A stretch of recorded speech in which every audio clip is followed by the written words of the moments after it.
Are you there? Oh, I Yes. see her.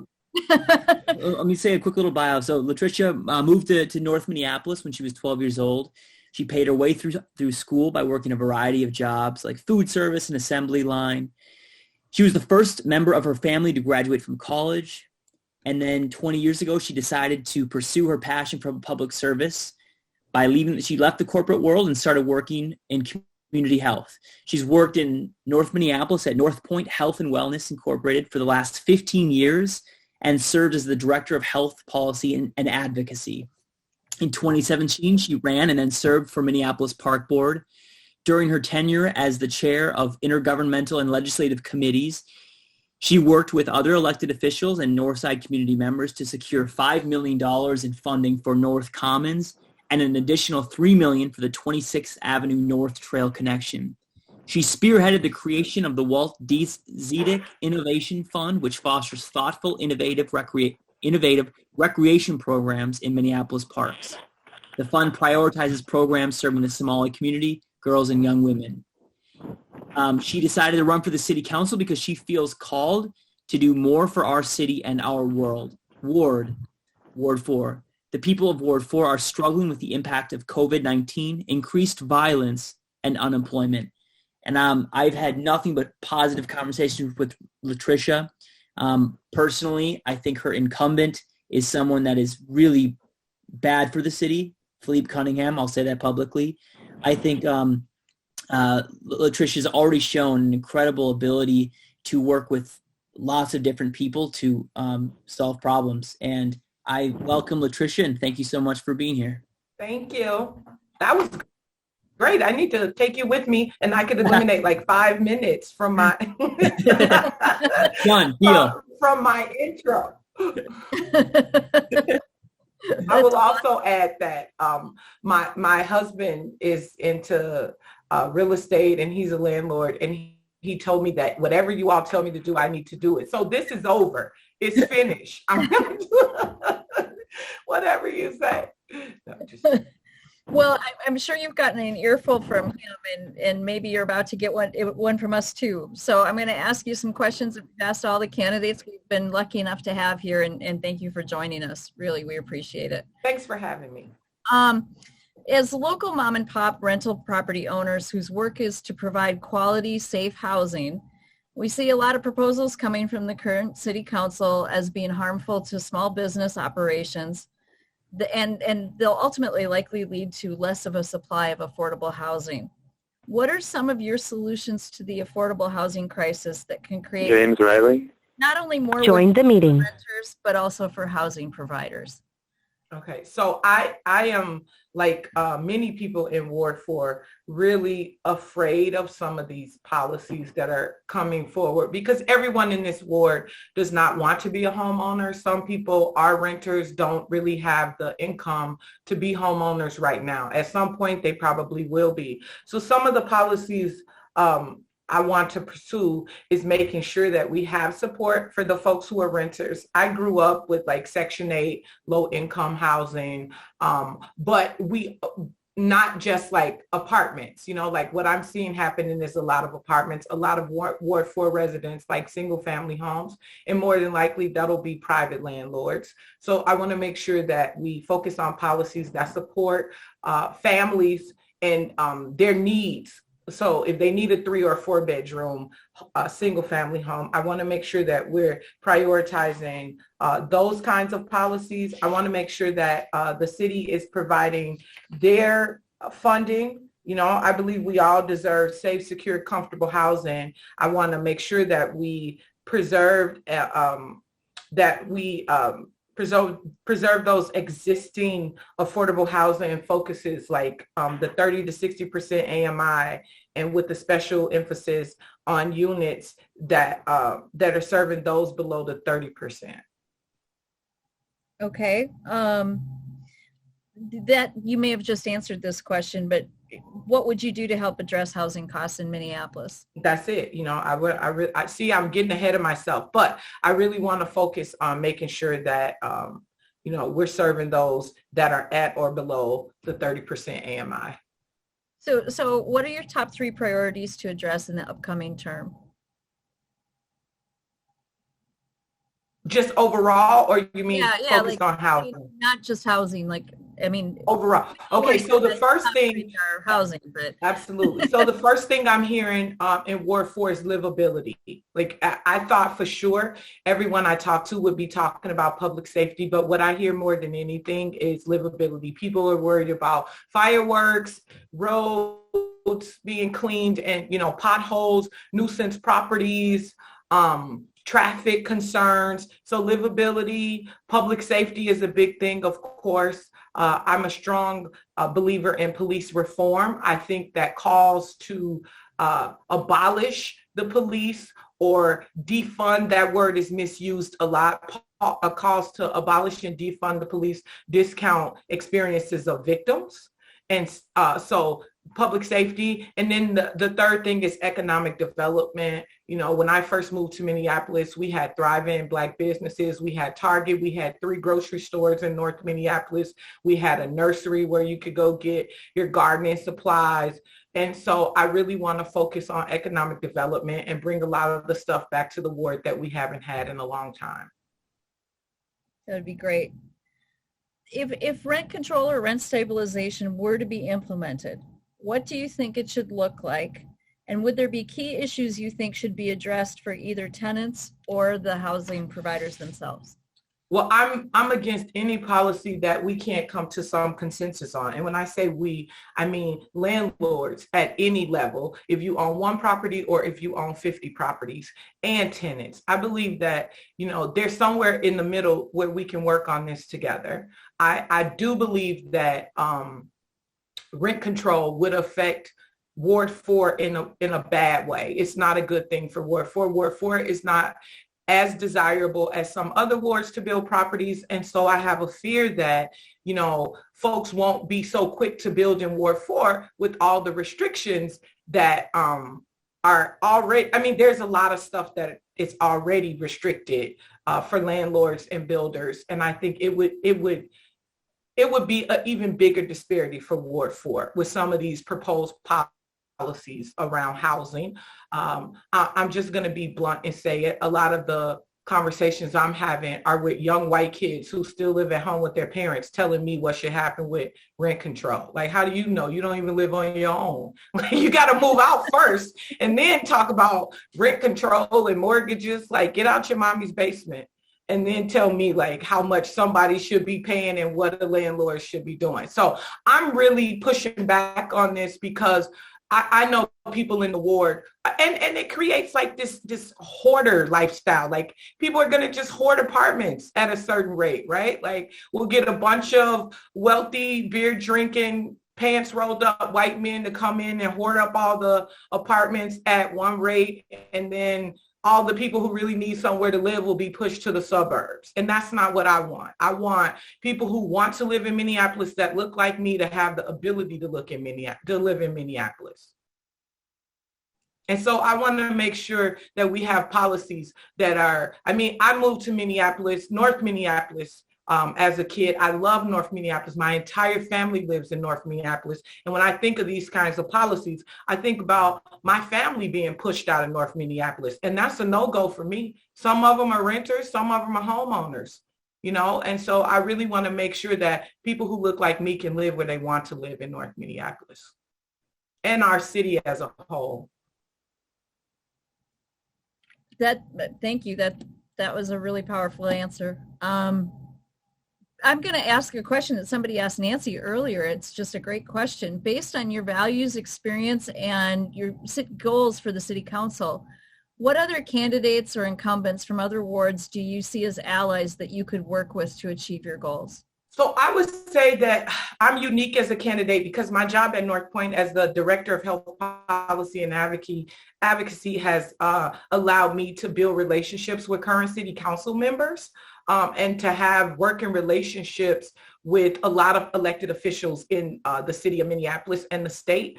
And so Lene Palmisano and Lisa Goodman have been mentors to me for many, many years. I've looked to them to help me out. Andrea Jenkins as well has been a mentor to me for many years, even when she worked at Lisa Goodman's, not Lisa Goodman, I can't think of her name now, but she was an aide at one point. I've had a great relationship with Barb Johnson for many, many years, but current city council members I've worked with and candidates that are running, I've had a tremendous amount of connection with Emily Koski because we have some, endorsements like the firefighters, Women Winning. Women Winning is a huge organization that really pushes for women to win these types of elections. And so Emily Koski, I see some likenesses in other candidates, but haven't really, because of personal reasons, really haven't pursued them. I can say like Mickey Moore, I think is a really good candidate,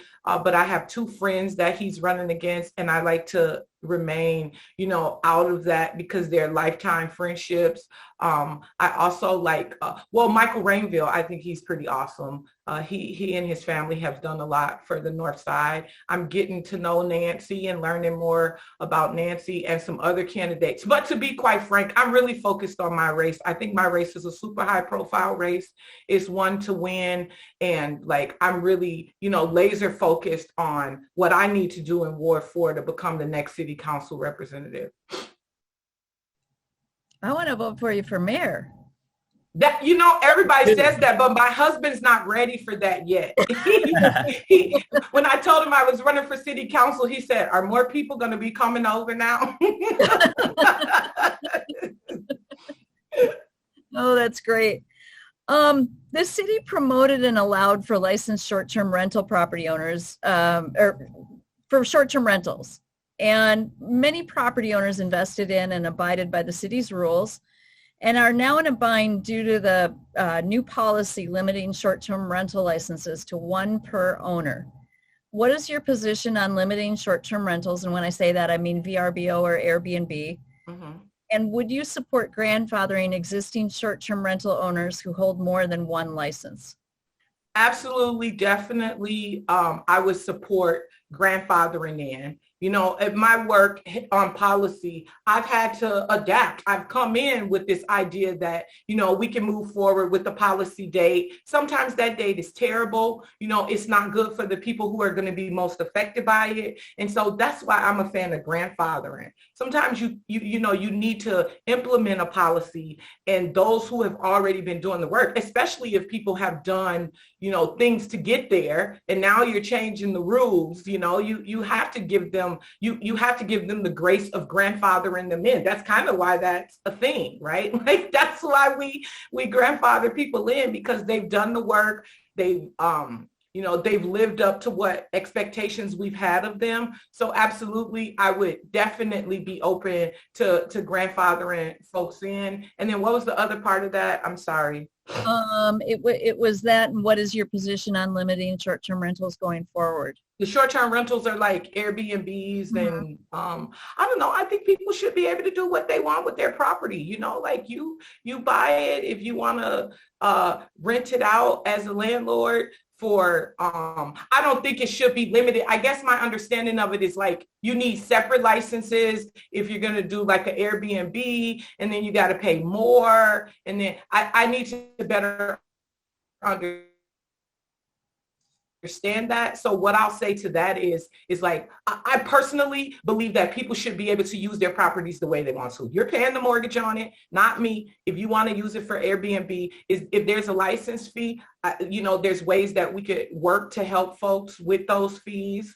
What those fees are, I'm not sure, exactly what it is and how it breaks down for Airbnb versus someone who is renting. But I don't think it should be limited to, I don't think you should have to choose one or the other. You should be able to, use your property how you want to. Okay. I've got Jeff. Did you have a question? Jeff Vetaw? I'm sure I slaughtered it. No, it's fine. No question. I was encouraged to hear what she's saying, so I was giving a thumbs up. Yes, I do. Yes, 100%. It's refreshing. I'm not mistaking that one, I don't think. Go ahead, Aaron. Very refreshing, and I encourage you to keep it real and be truthful and direct. Oh my God, it's so needed at this time. Please leave us your information so we can support my family has units in the fourth ward. We are not happy with what we have going on right now. And at the risk of, I just want to challenge you. I'm throwing a hardball here. How do you feel about the park board's handling of tents in the parks last summer? And what would you do? It's a housing issue in a way, but give us your spin on that, please. I'll tell you, I was one of the commissioners who voted for people to, consider housing in the park. I was told that the governor's stay-at-home order didn't allow for us to remove people from the parks. And so we made a resolution. It passed unanimously. I regretted that quickly. And after I regretted it, I asked the police to remove the encampments. And I will say, I went out there with the police, removed the encampments, did a lot of talking to folks out there, tried out offering housing to folks in the encampments.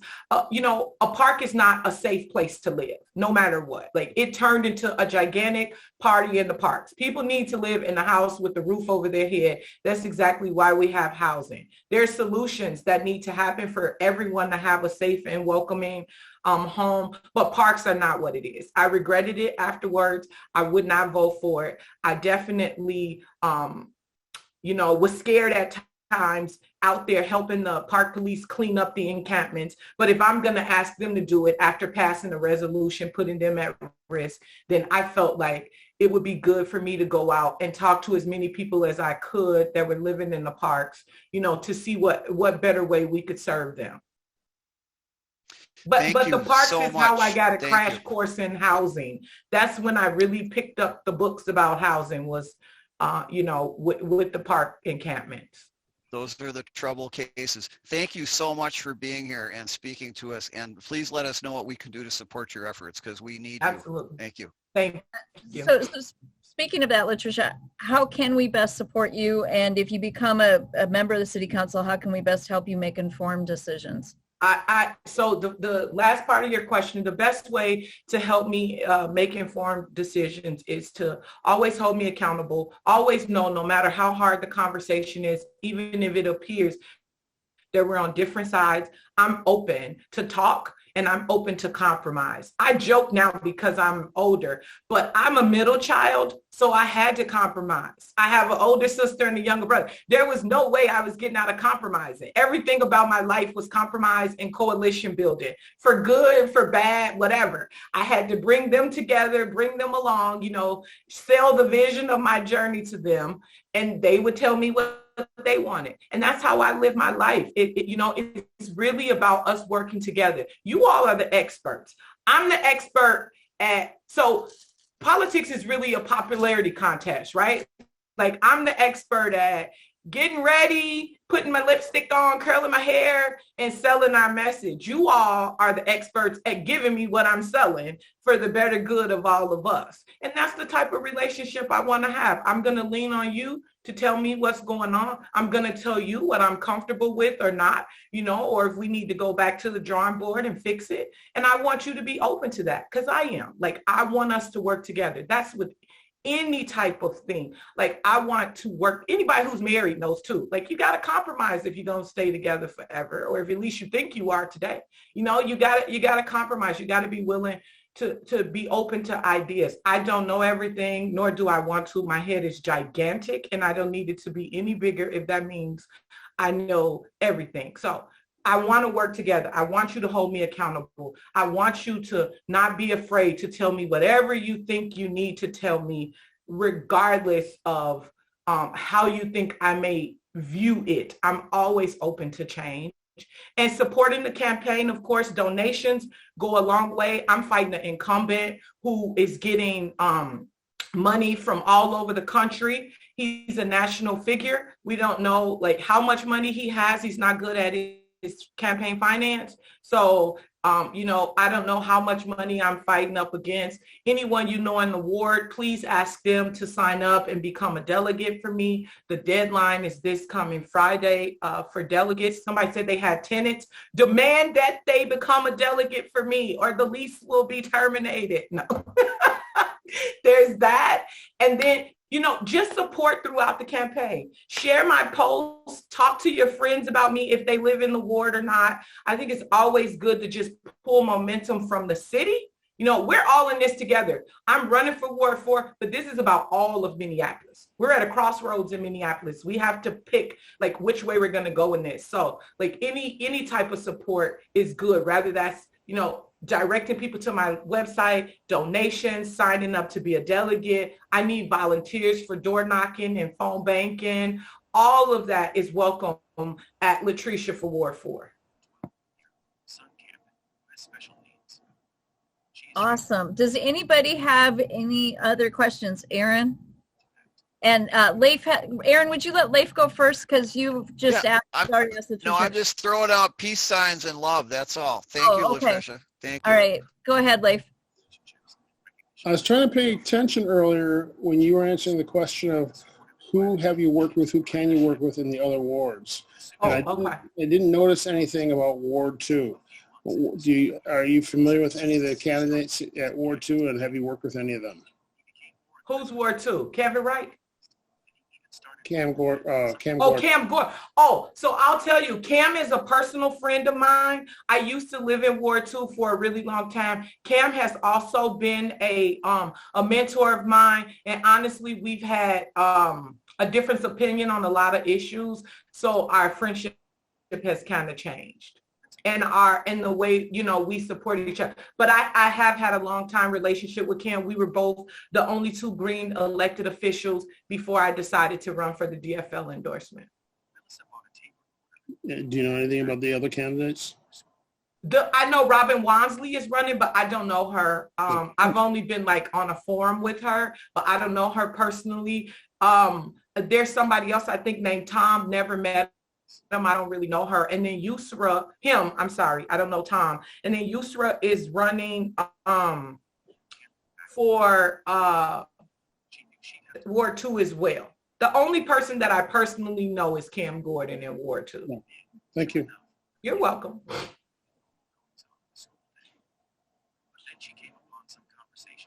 Go ahead, Gabe.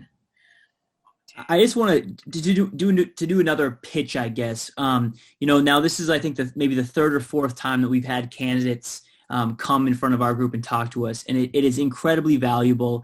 And we really need to show our support in terms of donating money to these campaigns. I know I've donated money to several campaigns. It's important. The dollars today are going to go farther than they are in September. Right. And these candidates, these campaigns are very grassroots, and they are using this money incredibly effectively. So I think as a group, we are seeing so much value speaking to these these candidates, right? Sharing our opinions and whatnot. We need to support them as well. So I'm just going to put that. I know it's a little bit of a harder push. Nancy and LaTrisha's emails have both been put in the chat. And I think it's just very important that we do donate some money. I do as well. I've made some contributions to folks who've been here as well. If you're in these folks' wards, please, please, please register to become a delegate. The deadline is days away. They need your help, and if we help them, hopefully they'll help us somewhere down the line when we need them. Absolutely. Thank you all so much. This has been refreshing. I'm going to do the DFL forum in a little bit. And so it's good to have this fresh on my mind, you take these kinds of things with you to the next place. So I appreciate this opportunity. And what you see here is what you'll get forever. So just know that I'm an open book. We can talk about whatever you need to talk about whenever. Gabriel has my cell phone, and so does Claire. It is the cell phone of the Twin Cities next to Jacob Fry. Anybody calls it whenever they want to. So feel free to reach out if you have additional questions. And she's still married. That's the ultimate diplomacy. I am. Thank you all so much. Thank you, LaTrisha. Thank you, Nancy. Thank you. Have a good night. Have a good night.